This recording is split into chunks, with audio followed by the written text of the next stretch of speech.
À la lecture de Hébreux 12, 1, 13, nous ne pouvons que constater que la sanctification et l'éducation spirituelle sont une seule et même expérience.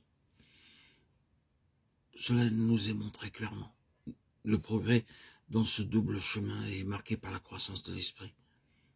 Lorsque l'esprit est vivifié, il est premièrement à peine capable de montrer son existence. Il est loin de pouvoir exercer sa maîtrise sur l'âme et le corps. Le progrès de la sanctification est marqué par une croissance de l'esprit. Il commence à affirmer sa suprématie, à contraindre la vie psychique et la vie animale, à accepter leurs limites et à obéir à Dieu. Plus la sanctification avance, plus sont marquées l'intelligence, la puissance et la vie spirituelle, jusqu'à ce qu'elle parvienne dans les âges à venir à la révélation des fils de Dieu, conforme à l'image de son Fils, Romains 8, 19 et 29. Cette éducation et cette sanctification sont le résultat de la marche, non selon la chair, mais selon l'esprit. Romains 8, 9.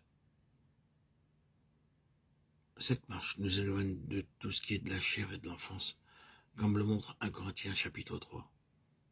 Il peut y avoir dans ce chemin des crises marquées par des expériences définitives et profondes, mais aucune de ces crises n'est une fin en elle-même. Chacune d'elles doit aboutir à une nouvelle croissance qui nous conduit à une plénitude plus grande.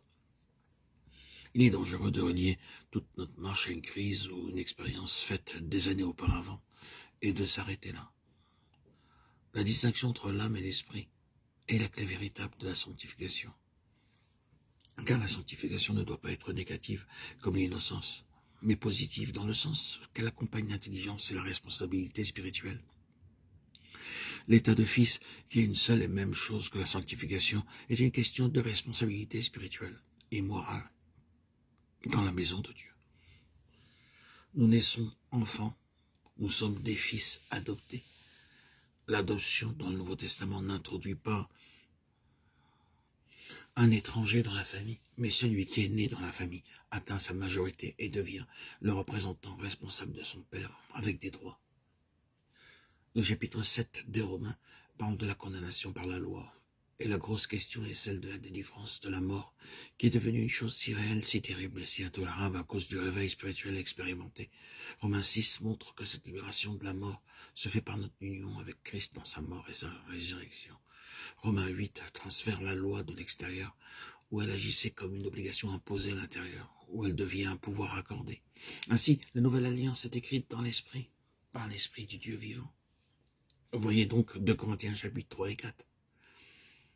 Cela nous aidera si nous pensons de nouveau à l'image mentale de Paul.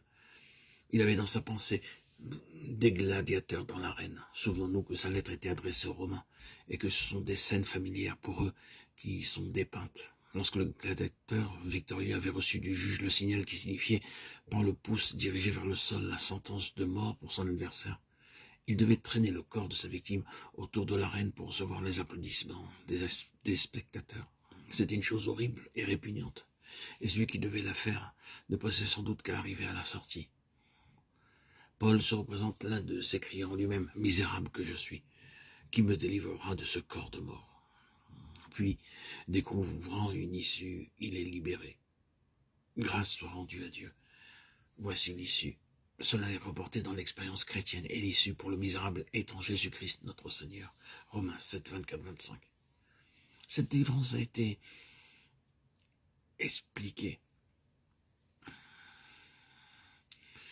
plus pleinement par la mort, l'ensevelissement et la résurrection de notre Seigneur. La mort de Christ doit donc être expérimentée dans la vie du croyant par le secours du Saint-Esprit, par une identification délibérée de la foi. Alors, la résurrection de Christ est également expérimentée comme une puissance présente, libératrice et victorieuse, ou comme la puissance par laquelle le croyant, par son esprit, met à mort les œuvres de la chair.